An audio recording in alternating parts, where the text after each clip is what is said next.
So we are here in Jupiter Electric Scooter dito sa Davao City. Nasa harapan niyo po ang Sur-Ron Ultra Big.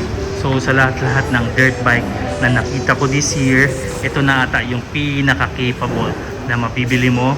And marami tayong mababanggit dito sa motorsiklo na to.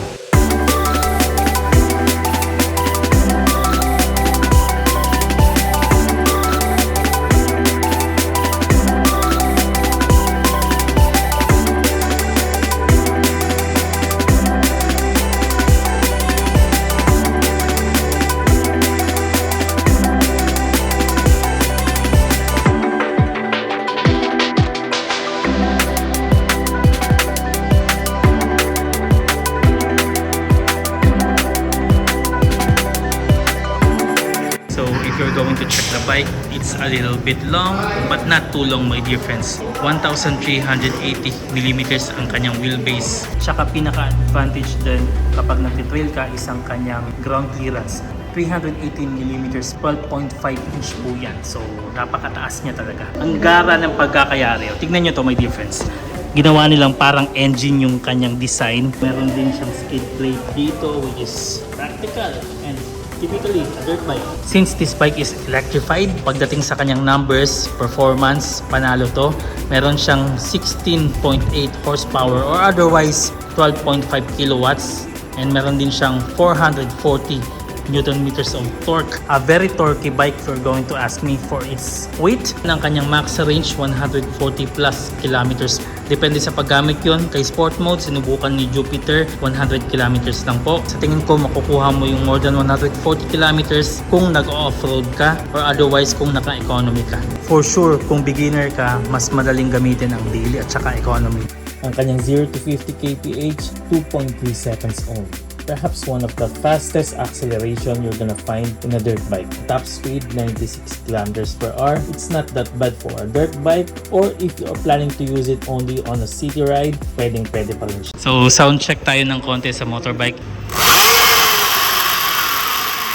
So ganyan typically yung tunog niya.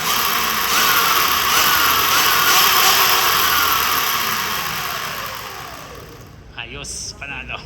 And bukas na. As easy as 1, 2, 3, my dear friends. May tools po na nakalagay. Pwede mong dalhin, pwede mong iwan to. Ang kanyang charger. Ang paggaan din to, yung around 3 kilograms yung weight loss mo kapag iniwan mo to. Or iwan mo sa pickup truck mo habang nagtitrail ka. Diba, panalo? So ang kanyang battery dito po located. Saan natin? Kung mahilig ka talagang mag-rides at saka gusto mo na extra, more or less 200k po yung kanyang battery. So pag tanggal ng battery, tanggalin lang dito at saka doon. Medyo may kabigatan siya, no? Kung tutuusin, parang ito lang talaga magpapabigat sa motorsiklo. Ito nasa 30 kg. So nakita nyo naman yung charger niya kanina, plug and play talaga siya. Kanyang fast charging, 3 to 4 hours po. Isipin mo yon, 140 kilometers. Huwag mo lang itutumba, ha? Ma-viral tayo. Fights. And nagmamatter to pagdating sa racing kasi mas magaan, mas madaling i-handle, and dahil magaan din siya, of course, the power to weight ratio, panalo. Hindi na natin siya maikukumpara sa 140 or 150cc kasi nga electrified siya. Ang kanyang timbang kapag stock 85 kilograms only. Ang kanyang frame forged aluminum alloy, isa sa pinakamagaan at saka isa din sa pinakamatibay. And if we're going to check the welds, ayun po, maayos naman at saka malinis yung pagkakayari. All the way to the swing arm, maayos. And kung titignan nyo dito, my dear friends, rib type, ayan, para kapit na kapit yung suit mo kung magte-trail ka. Hindi siya manipis, hindi siya makapal. Tamang-tama lang. And kung titignan nyo, ayan, may umbok siya. So pwedeng-pwede pa rin sa long ride. And dito na part, may design na Sur-Ron. Dito naman may logo. Ang sita itong motor, by the way, my dear friends, 910mm. Ang ating trusted technician, Sir Jocolano, is 5'2", and susubukan niyang masakyan yung motor kung kaya ba. Kayang itayo. So kung marunong ka na mag dirt bike or marunong ka na mag motor, pwedeng pwede ang 5'2". So if you are 5'6" tall, ito. Tsaka yung pag-angat ng kanyang stand, hindi siya sagabal sa leg. Napaka-importante nung sa mga riders. So, tipito tayo. We're going to check. And magaan siya. Diba?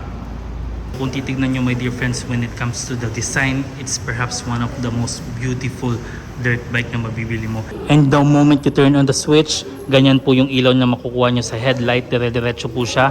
There's no such thing as DRL on this bike. All LED po tayo.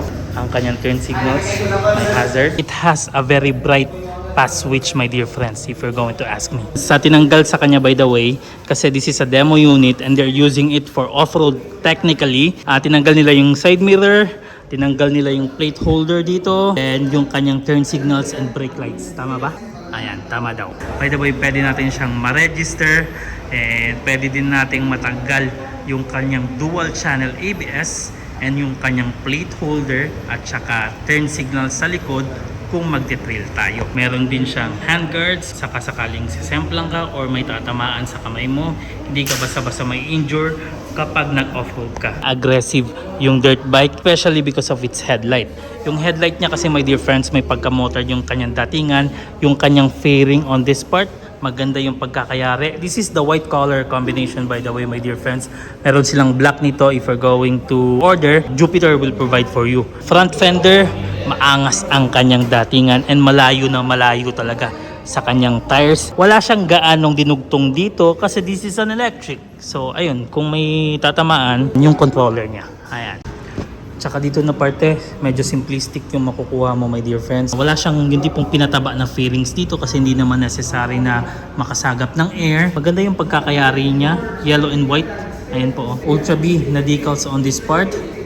All the way to the tail. Ang kanyang tail, racy na racy yung kanyang vibes. And kung titignan nyo kaliwat kanan yan, ayan, hindi pinagdamot. Alright. Nabanggit sa atin ni Jupiter, pwede mo siyang bilhan ng pillion peg. Bibilhan mo siya, hindi siya stock na katulad nung kanyang plate dito na stock. Ang kanyang rider peg, panalo. Aggressive yung kanyang datingan and kumikinang. Isipin nyo yun. So before we go to the display, take a look at the handlebar and the hand controls, my dear friends. Ang ganda ng pagkakayari. Let's turn it on. Boom. Ayan po yung makikita natin. Kung gusto mong sagaran, maximum torque talaga, doon tayo sa sport. Kung gusto mong easy to handle or beginner ka, or gusto mong magtipid sa kanyang power or energy, doon tayo sa E or economy. And yung kanyang D, yun yung daily. Sa mga nagnanais nga pala magkamotor ng ganito, hindi po siya yung tipong decambia. So kung ready ka na, pe-press mo lang to. So may kill switch siya sa kanyang stand. Kung i-on mo siya, make sure that this is on and i-hold mo yung kanyang ready. And ayun, aandar siya. Kapag pinihit mo na to, aandar talaga siya. And my dear friends, this is the beautiful thing about this bike. Meron din siyang reverse. If you're going to press it, kailangan naka-ready na talaga siya. Press natin, maririnig mo yung sa rear niya. Para saan yung reverse? Yung reverse, just in case na ma-stuck ka sa isang lugar na hindi mo dapat pinasukan. So, lahat ng amenities na dapat nasa isang motorsiklo or nasa isang dirt bike for safety purposes, binigyan talaga siya ng ganon. And kung titignan nyo, ayan o, USB charging port tayo sa may gitna. Naka-emphasize na rin dito, this is not sponsored. Ayan o, pwedeng lagyan ng padlock. Speedometer, malinaw, panalo. Another specs na mababanggit po sa kanya, isang kanyang fully adjustable na front fork. Ayan po. Tapos sa likuran naman, meron tayong gas charge na monoshock. Fully adjustable as well, my dear friends. If you're going to ask me, this is a well-spec motorbike. And sabi sa spec sheet, ang kanyang suspension travel 203mm or otherwise 8 to 9 inches. That's enough. That's fairly enough. At saka isa sa pinakamalupit na makukonsider mo sa bike na to, since it's a dirt bike, dapat madadala mo siya sa ulan. So pwedeng pwede si Ultra B sa ulan, which I like the most, my dear friends, kasi kung nasa Southeast Asia ka, napaka-unpredictable kung kailan uulan. So dahil ginawa talaga nilang pang off-road tong bike na to, pati din yung gulong pinalitan, medyo mas malaki na siya. So naka-tubeless siya na wheels, my dear friends. And kung nakikita nyo, dalawa po yung labasan at saka pasukan ng hangin. Pagdating sa blue, pwede ka magbawas ng hangin just in case na na-stuck ka sa mud. Very convenient yun sa mga riders. At saka pwede ka ring tumakbo na flat dito sa bike na to. Wavy disc brakes po tayo with a Suron branded caliper sa kanyang harapan at saka likuran yan. Pwede kang mag-ABS, pwede mong tanggalin. Naka Dunlop Geomax din po tayo na tires. Ang size ng gulong sa may harapan 90, 121. And sa may likuran naman 100, 118. So kung accurate ang mat talaga ni Suron, per peso sa kanyang full charge 15 pesos lang. Sipin nyo yun. Very convenient sa ating mga riders. So let me know in the comment section below what you think about this beautiful bike right here, my dear friends. And para sa akin, para kanino to? Dun sa may pera, kasi medyo may kataasan talaga ang kanyang presyo. Sa mga nagtatanong ng presyo, go visit Jupiter Electric Scooter Showroom dito sa may Davao City. And nakalink in the description sa kanila ang full address and ang number po ng i-reach out nyo na salesperson. So ayan, a massive shoutout to Jupiter Electric Scooter. Sa mga tumulong sa akin ma-assist to, massive shoutout sa inyo.